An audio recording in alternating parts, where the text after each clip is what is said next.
চোট নিয়ে খেলেননি সাকিব, বরং ব্যাটিং করার সময় আঙুলে চোট পেয়েছেন বলে জানিয়েছেন টাইগার ক্যাপ্টেন নাজমুল হোসেন শান্ত। এমনকি পেসাররা ভালো বল করছিলেন বলে সাকিবকে দিয়ে কম বল করিয়েছেন। ম্যাচ শেষে মন্তব্য করেছেন টাইগার ক্যাপ্টেন। তাই বনন্তের আরও একটি রিপোর্ট। ব্রেভ কোশ্চেন করছেন, মাশাআল্লাহ। না, আমি যেটা বললাম যে আমি অ্যাজ এ ক্যাপ্টেন হিসেবে সত্যি কথা বলতে যে জিনিসটা দেখি, এটা শুধু সাকিব ভাই বলছি না, আমি যেটা দেখি যে কতটুকু কষ্ট করছে এবং কামব্যাক করার জন্য যা যা করা দরকার সেই কাজগুলো করছে কিনা, টিমের প্রতি ইন্টেনশনটা কীরকম, এই জিনিসগুলো আমি খেয়াল রাখি। সাকিবের পক্ষেই আছেন টাইগার ক্যাপ্টেন। সাংবাদিকের অমন তিতকুটে প্রশ্নের পরেও দমে যাননি শান্ত। মানতেও রাজি নন সাকিব বুড়িয়ে গেছেন বা হয়ে গেছেন অচল। এখনো সাকিবের পরিপূরক নেই বাংলাদেশ দলে।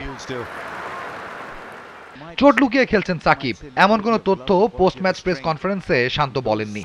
বরং দলের প্রয়োজনেই সাকিবকে বোলিংয়ে পরে আনা হয়েছে বলে দাবি করেছেন শান্ত। ফার্স্ট ইনিংসে আপনি যদি দেখেন 3 পেস বোলারই খুব দারুণ বোলিং করেছে, সো আমার প্রয়োজনই পড়েনি তাকে বোলিংয়ে আনার জন্যে।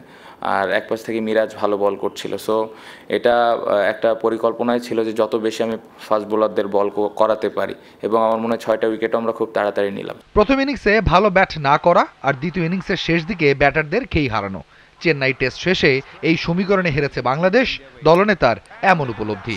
ফার্স্ট ইনিংস ব্যাটিং ভালো হয়নি, যেটা খুব ইম্পর্টেন্ট ছিল।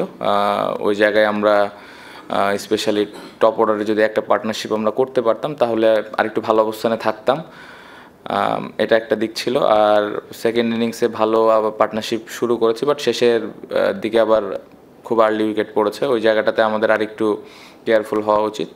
তাই বরন্ত জিটিভি নিউজ।